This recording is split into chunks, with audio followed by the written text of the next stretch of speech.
저는 한때 병원장 부인이었습니다.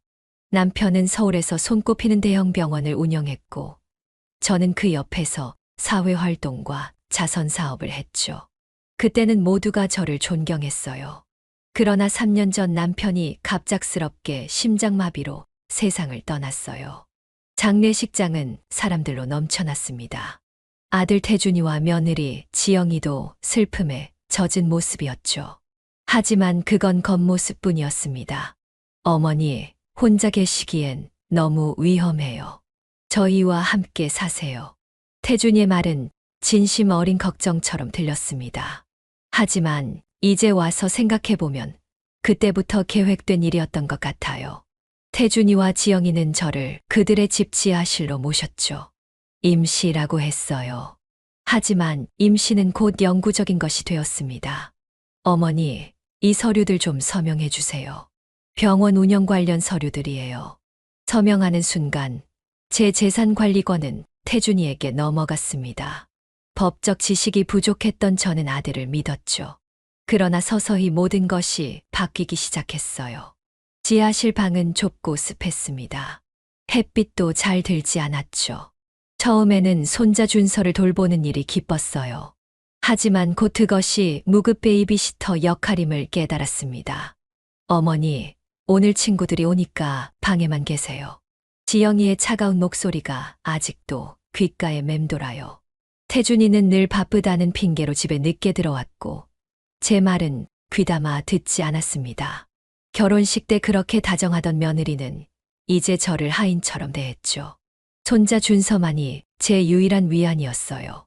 준서는 종종 제 방에 몰래 숨어들어와 이야기를 나누곤 했습니다. 할머니, 엄마 아빠한테는 비밀이야. 나 할머니랑 있는 게 좋아. 준서의 말에 가슴이 찢어지는 듯했죠.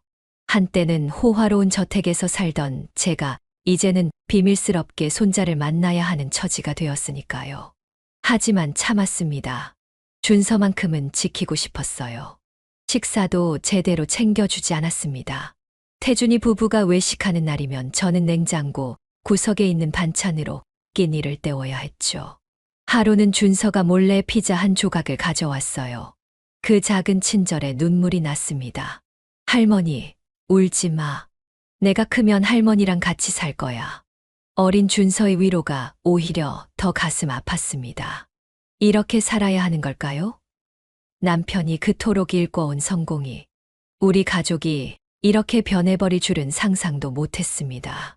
마트에서 장바구니를 들고 있는데 누군가 제 이름을 불렀습니다. 박영호 변호사였어요. 남편의 오랜 법률 고문이자 친구였죠. 저는 한동안 아무도 만나지 않았기에 당황스러웠습니다. 미자 씨, 정말 오랜만입니다. 어떻게 지내세요? 영호의 눈빛이 저를 위아래로 훑었어요. 낡은 옷차림과 피곤한 표정에 제 모습에 놀란 듯 했습니다. 과거에 우아하고 당당했던 병원장 부인의 모습은 온데간데 없었으니까요.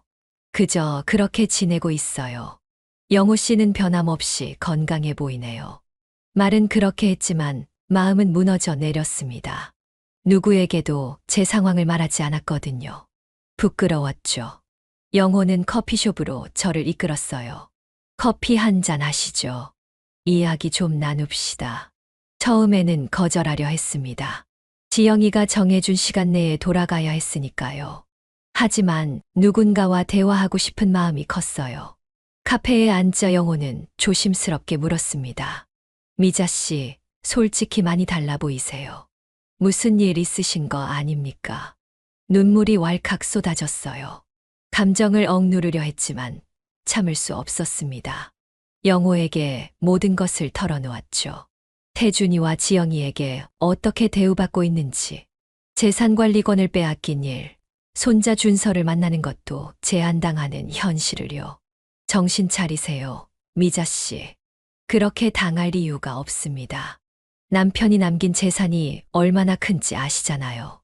영호의 말에 고개를 저었습니다. 사실 저는 정확히 알지 못했어요. 남편은 항상 제게 걱정하지 마라, 다 준비해 뒀다고만 했죠. 태준이가 관리한다고 했어요. 병원 지분도 태준이 이름으로 바꿨다고. 영호의 표정이 심각해졌습니다. 무언가 잘못됐다는 걸 직감했어요. 미자 씨, 남편의 유언장을 보셨나요?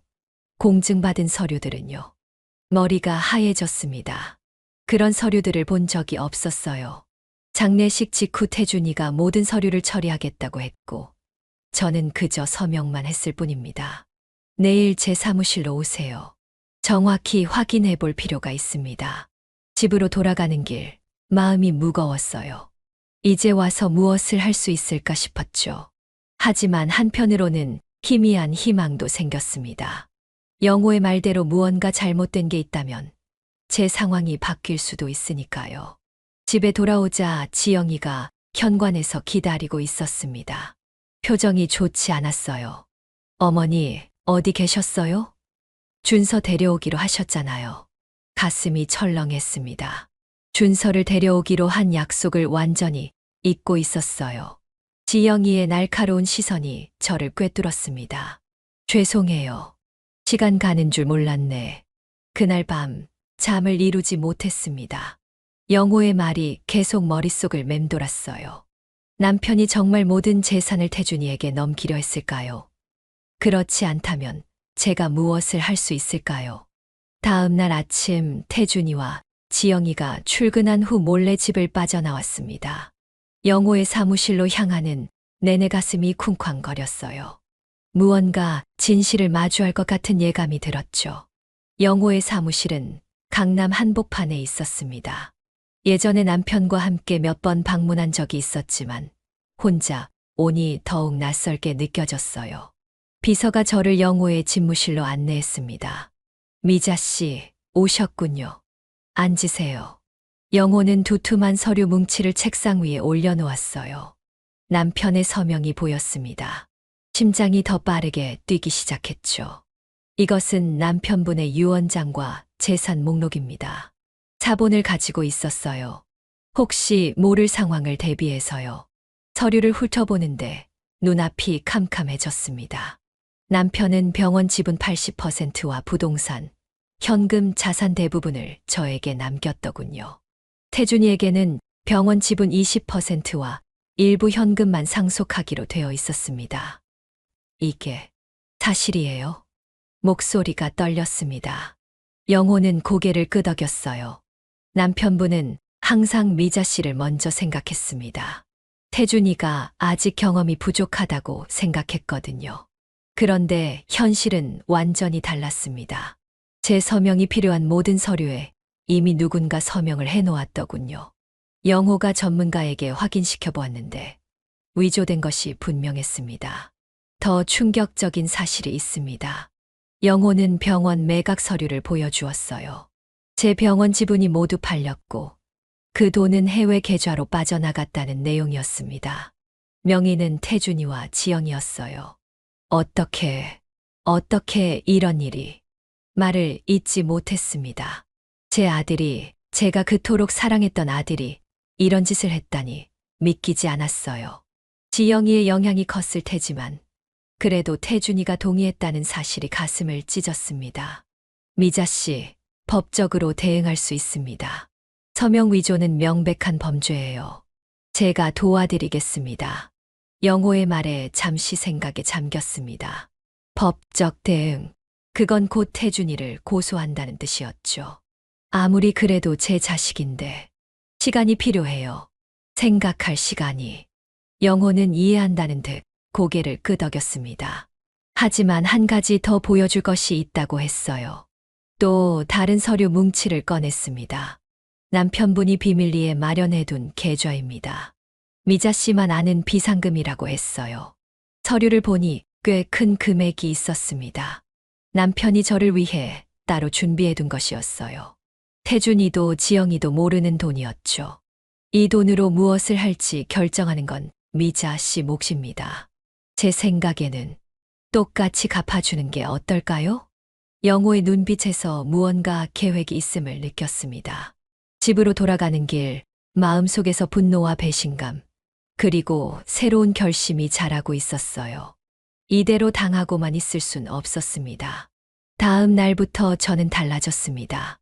표면적으로는 여전히 순종적인 시어머니 역할을 했지만 속으로는 치밀한 계획을 세우기 시작했어요. 영호의 도움으로 남편이 남긴 비밀 계좌에 접근했습니다. 생각보다 상당한 금액이었죠. 이 돈으로 무엇을 할 계획이신가요? 영호의 질문에 망설임 없이 대답했습니다. 투자할 거예요. 태준이가 일하는 회사 주식을 사려고 해요. 영호의 눈이 커졌어요. 놀란 듯 했지만 곧 이해한다는 듯 미소 지었습니다. 영리한 생각입니다. 하지만 조심해야 해요. 태준이가 알아차리면 안 되니까요. 그래서 우리는 영호의 조카 이름으로 투자를 시작했습니다. 태준이는 대형 의료기기 회사의 부사장이었어요. 남편의 인맥으로 들어간 자리였죠. 그 회사의 주식을 조금씩 매입하기 시작했습니다. 한편으로는 준서와의 관계도 더 깊게 만들어갔어요. 준서는 음악에 관심이 많았습니다. 태준이와 지영이는 바빠서 준서의 취미에 신경 쓰지 않았죠. 몰래 준서에게 피아노, 교재와 음악 앱이 설치된 태블릿을 선물했어요. 할머니, 이거 정말 나 주는 거예요. 준서의 눈이 반짝였습니다. 가슴이 뭉클했어요. 그럼 우리 준서만의 비밀이야. 엄마 아빠한테는 비밀로 하자. 매주 지영이가 에어로빅 클래스에 가는 동안 준서에게 피아노 선생님을 몰래 불러 레슨을 시켰습니다. 준서는 금세 실력이 늘었어요. 함께 비밀을 공유하는 것이 우리의 유대를 더 깊게 만들었습니다. 할머니, 나중에 커서 유명한 피아니스트가 될 거예요. 그럼 할머니랑 멋진 집에서 살 거예요. 준서의 순수한 꿈에 저도 모르게 눈물이 났습니다. 하지만 약하게 보이고 싶지 않았어요. 이제는 강해져야 할 때였으니까요. 투자는 순조롭게 진행되었습니다. 영호의 조카인 척하는 젊은 CEO가 태준이의 회사에 관심을 보이기 시작했죠. 태준이는 모든 것이 순조롭게 진행된다고 생각하는 듯 했습니다. 하지만 그는 자신의 회사 주식이 서서히 다른 손으로 넘어가고 있다는 사실을 알지 못했어요. 매일 밤 태준이와 지영이가 잠든 후 노트북으로 주식 현황을 체크했습니다. 이미 15%의 지분을 확보했어요. 이사회 발언권을 갖기에 충분한 양이었죠. 하지만 아직은 때가 아니었습니다. 더 많은 증거와 힘이 필요했어요. 할머니, 이거 봐요. 제가 만든 음악이에요. 준서가 자랑스럽게 태블릿을 보여주었습니다. 간단한 멜로디였지만 정성이 담겨 있었어요. 그 순간 깨달았습니다. 제가 하는 일은 단순한 복수가 아니라 준서의 미래를 위한 싸움이었죠. 태준이와 지영이의 욕심으로부터 우리 가족의 진정한 가치를 되찾는 일이었습니다. 준서야, 할머니가 널 꼭 지켜줄게. 약속할게. 그날은 평소와 다름없이 시작했습니다. 아침 식사를 준비하고 준서를 학교에 보내기 위해 도시락을 챙겼어요. 지영이는 아침부터 전화통화에 바빴고 태준이는 이미 출근한 상태였죠. 일상적인 하루처럼 보였습니다. 하지만 운명은 예고 없이 찾아오는 법이죠. 오후 준서가 학교에서 돌아왔을 때였어요. 지영이가 갑자기 준서의 가방을 뒤지기 시작했습니다. 평소에는 신경도 쓰지 않던 행동이었어요. 불길한 예감이 들었습니다. 이게 뭐지? 피아노 교재. 그리고 이 노트는 뭐야? 지영이의 목소리가 날카로워졌어요. 준서의 가방에서 제가 선물한 음악 교재와 작곡 노트를 발견한 것입니다. 준서가 당황한 듯 고개를 숙였죠. 할머니가 주셨어요. 순간 지영이의 시선이 저를 향했습니다.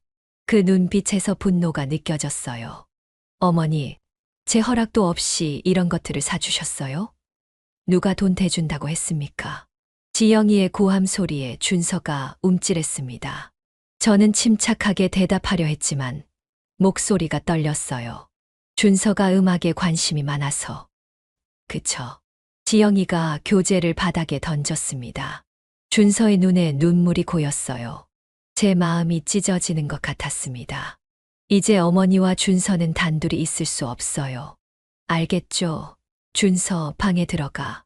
준서는 울면서 자기 방으로 뛰어갔습니다.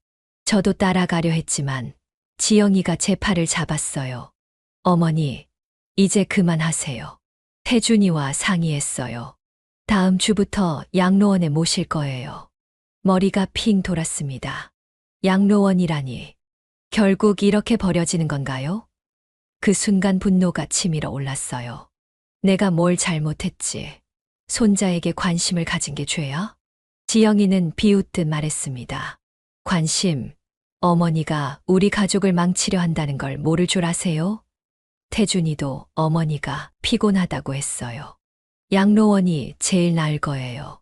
그날 저녁 태준이가 퇴근했을 때 지영이는 모든 얘기를 했습니다. 태준이의 표정이 어두워졌어요. 제 방으로 찾아왔죠. 어머니 정말 그런 짓을 하셨어요?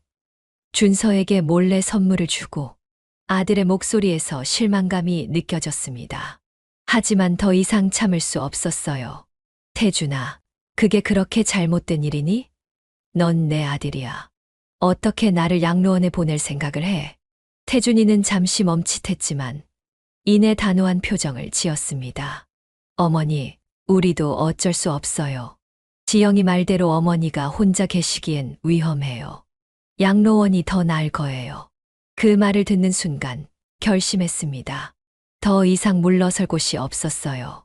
태준이가 나간 후 바로 영호에게 전화했습니다. 영호 씨, 계획을 앞당겨야겠어요. 다음 주에 양로원에 보내려고 해요. 영호의 목소리가 단호했습니다. 걱정 마세요. 이미 23%의 지분을 확보했습니다. 이사회에 참석할 수 있는 권한이 생겼어요. 내일 태준이에게 통보될 겁니다. 전화를 끊고 창밖을 바라보았습니다. 비가 내리고 있었어요. 마음도 비만큼이나 무거웠지만 이제는 물러설 수 없었습니다. 준서의 울음소리가 옆방에서 들려왔어요. 마음이 아팠습니다. 하지만 곧 모든 것이 바뀔 거라고 스스로를 위로했어요. 조금만 참자. 이제 곧 끝날 거야. 다음 날 아침 태준이의 전화벨 소리에 온 집안이 시끄러웠습니다. 평소와 달리 태준이의 목소리가 떨리고 있었어요. 무슨 일인지 바로 알 수 있었죠. 이사회에서 온 통보를 받은 겁니다. 도대체 어떻게 된 거야? 누가 우리 회사 주식을 그렇게 많이 샀어? 태준이는 지영이에게 소리치고 있었어요. 지영이도 당황한 기색이 역력했습니다. 저는 조용히 그들을 관찰했죠. 마침내 제 계획이 시행되기 시작한 것입니다. 김 대표라는 사람이 누구야? 전혀 들어본 적 없는데. 영호의 조카가 가명으로 활동하고 있었습니다.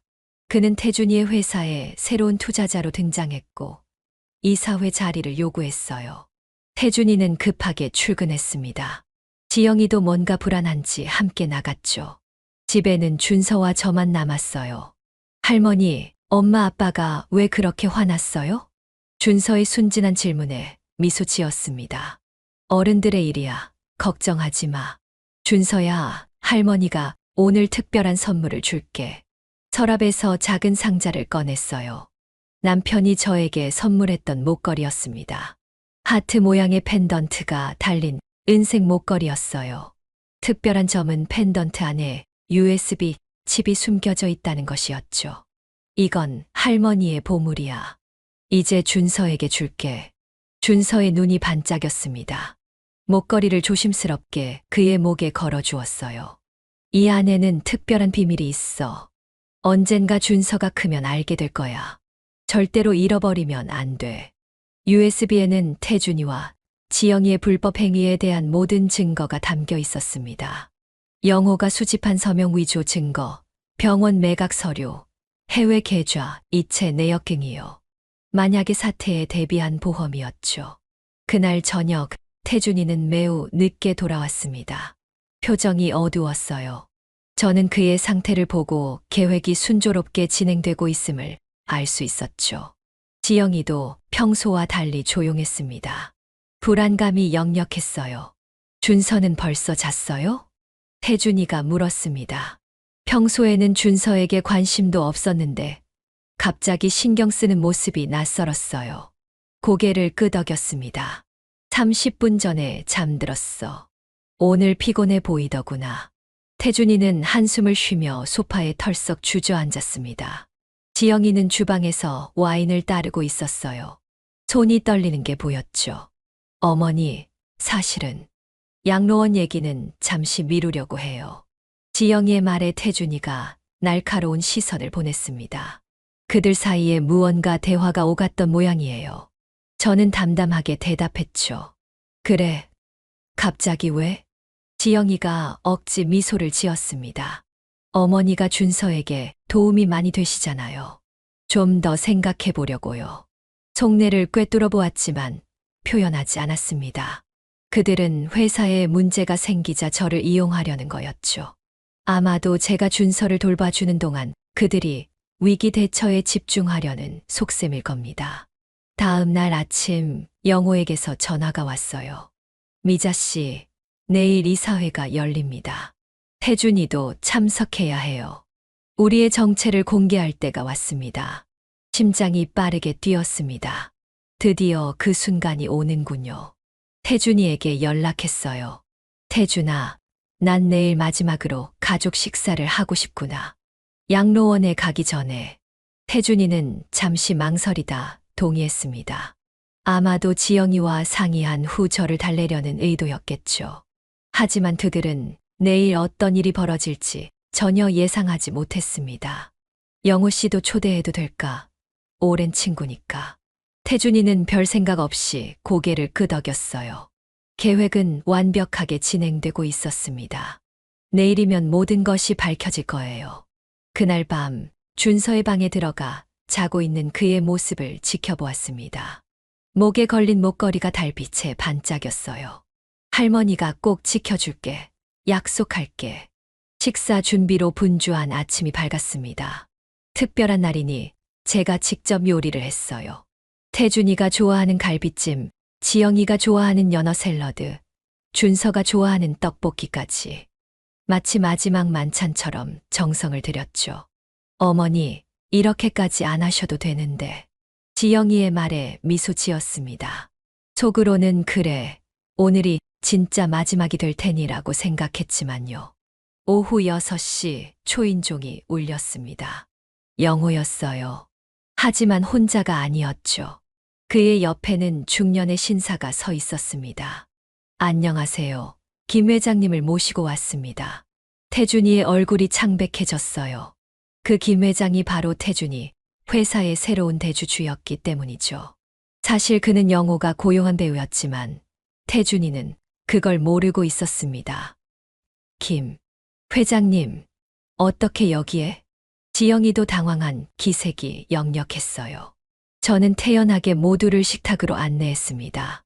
오늘은 특별한 손님이 오셨네요. 모두 앉으세요. 준서는 영호 옆에 앉았습니다. 평소보다 들떠 보였어요. 아마도 뭔가 특별한 일이 일어날 것을 느꼈는지도 모르겠네요. 식사가 시작되고 어색한 침묵이 흘렀습니다.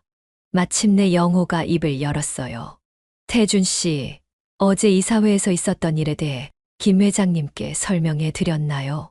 태준이가 식은땀을 흘리며 대답했습니다.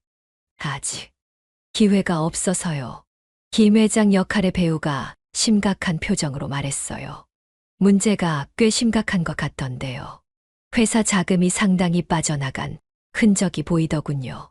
지영이가 물을 쏟을 뻔했습니다. 태준이는 무슨 말인지 몰라 당황한 눈치였어요. 제가 천천히 자리에서 일어났습니다. 태준아, 지영아, 사실 김 회장님은 배우야. 하지만 너희 회사 주식을 매입한 건 사실이야. 태준이가 혼란스러운 표정으로 물었습니다. 무슨 말씀이세요, 어머니? 깊은 숨을 들이쉰 후 대답했어요. 내가 너희 회사의 대주주가 됐어. 23%의 지분을 가지고 있지. 이제 회사의 중요한 결정에 내 의견이 반영될 거야. 지영이가 의자에서 벌떡 일어났습니다. 어머니, 무슨 황당한 소리예요? 어머니가 어떻게 그럴 수 있냐고. 내 남편이 내 재산을 훔친 것처럼 나도 합법적인 방법으로 주식을 샀을 뿐이야. 태준이의 얼굴이 하얗게 변했습니다. 영호가 서류 가방을 열어 몇 장의 서류를 꺼냈어요. 이건 남편분의 진짜 유언장입니다. 그리고 이건 태준 씨가 위조한 서명들. 그리고 병원 매각 후 자금이 흘러간 경로를 보여주는 자료죠. 태준이가 벌떡 일어나 소리쳤습니다. 이게 무슨 짓이에요? 어머니, 정말 저를 고소하시려는 겁니까? 침착하게 대답했어요. 그건 내가 어떤 선택을 하느냐에 달렸어, 태준아. 준서가 불안한 눈빛으로 상황을 지켜보고 있었습니다. 식사 자리가 이렇게 돌변할 줄은 몰랐을 테죠. 그를 안심시키기 위해 미소 지었어요. 준서야, 괜찮아. 어른들이 중요한 이야기를 하는 중이야. 지영이가 분노에 찬 목소리로 말했습니다. 어머니, 이런 식으로 나오시면 우리 가족은 완전히 깨지게 될 거예요. 그 말에 쓴 웃음이 나왔습니다. 지영아, 너희가 이미 이 가족을 깨뜨렸어. 내가 하는 일은 그저 정의를 바로 세우는 거야. 식탁에 무거운 침묵이 내려앉았습니다. 태준이는 고개를 숙인 채 아무 말도 하지 않았고 지영이는 분노로 떨고 있었어요. 준서만이 혼란스러운 눈빛으로 상황을 지켜보고 있었죠. 태준아, 지영아, 내가 제안할 게 있어. 모두의 시선이 저에게 쏠렸습니다. 이제 제 차례였어요. 두 가지 선택지가 있어. 하나는 내가 가진 모든 증거를 가지고 법정에 가는 거야. 서명 위조, 재산 불법 이전, 횡령. 생각보다 무거운 혐의들이지. 태준이의 얼굴이 창백해졌습니다. 지영이도 더 이상 말대꾸하지 못했어요. 다른 하나는 우리가 다시 시작하는 거야. 진정한 가족으로서. 영호가 또 다른 서류 뭉치를 꺼냈습니다. 새로운 재산 분배 계획이었어요. 이건 내 조건이야. 첫째, 나는 본가로 돌아가. 지하실이 아닌 제대로 된 방에서 살 거야. 둘째, 불법으로 취득한 재산은 모두 반환해. 셋째, 준서의 양육에 내가 적극적으로 참여할 거야. 지영이가 입술을 깨물었습니다. 무언가 말하려다 참는 듯했어요. 마지막으로, 태준아, 넌 회사에서 내 자리를 지킬 수 있어. 하지만 앞으로는 모든 중요한 결정에 나와 상의해야 해. 그건 내 권리야. 태준이가 마침내 고개를 들었습니다. 그의 눈에는 복잡한 감정이 교차했어요. 분노, 수치심, 그리고 후회. 어머니, 정말 그것만으로 됩니까? 고소하지 않으시겠다는 건가요? 고개를 끄덕였습니다. 난 내 어미야, 태준아. 아무리 내가 잘못했다 해도 감옥에 보내고 싶진 않아. 하지만 내가 한 일에 대한 책임은 져야 해. 지영이가 갑자기 울음을 터뜨렸습니다. 놀라운 반응이었어요. 저는 단지 준서를 위해서였어요. 좋은 교육, 좋은 환경. 그게 다였는데 처음으로 지영이의 진심이 보였습니다. 그녀도 나름의 이유가 있었던 거죠. 잘못된 방법이었지만 동기는 이해할 수 있었어요. 지영아, 나도 준서를 위해 이 모든 일을 했어. 우리 목표는 같아. 방법만 달랐을 뿐이야. 태준이가 깊은 한숨을 내쉬었습니다. 어머니, 저 잘못했습니다. 아버지가 돌아가시고 모든 게 제 어깨에 달렸다고 생각했어요. 부담감에 어머니를 배려하지 못했습니다. 처음으로 진심 어린 사과를 들었습니다. 마음이 조금 풀렸어요. 알아, 태준아. 내 아버지가 갑자기 떠나서 모두에게 힘들었어. 하지만 이제 우리가 함께 해결해 나가자. 준서가 조용히 제 손을 잡았습니다. 그의 목에 걸린 목걸이가 반짝였어요. 할머니, 이제 우리 집에서 같이 살아요? 미소 지었습니다. 그럼 준서야, 이제 할머니가 매일 볼 수 있어. 몇 달이 지났습니다. 본가로 돌아온 저는 이제 넓은 방에서 지내고 있어요. 태준이와 지영이는 처음에는 어색해했지만 점차 변화하기 시작했죠. 태준이는 회사 일에 저와 상의하기 시작했고 지영이도 조금씩 마음의 벽을 허물어 갔습니다. 준서의 피아노 실력은 날로 늘어갔어요. 이제는 숨어서 레슨을 받는 게 아니라 정식으로 음악학원에 다니고 있죠. 태준이와 지영이도 준서의 재능을 인정하고 지원하기 시작했습니다. 남편이 남긴 병원 지분으로 자선 재단을 설립했어요. 경제적으로 어려운 아이들에게 무료 진료를 제공하는 사업이죠. 태준이도 적극적으로 참여하고 있습니다. 아마도 과거의 잘못을 조금이나마 갚고 싶은 마음인 것 같아요. 얼마 전 가족 사진을 찍었습니다. 태준이, 지영이, 준서, 그리고 저까지. 모두의 얼굴에 진정한 미소가 피어났어요. 영호도 와서 축하해 주었죠. 미자 씨, 정말 대단하십니다.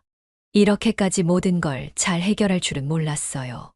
웃으며 대답했습니다. 복수만으로는 행복해질 수 없어요. 진정한 승리는 가족을 다시 하나로 모으는 거였죠. 물론 아직 완전히 회복된 건 아닙니다. 상처는 시간이 걸리니까요. 하지만 우리는 올바른 방향으로 나아가고 있어요. 그리고 무엇보다 이제 준서는 진정한 가족의 사랑 속에서 자라고 있습니다.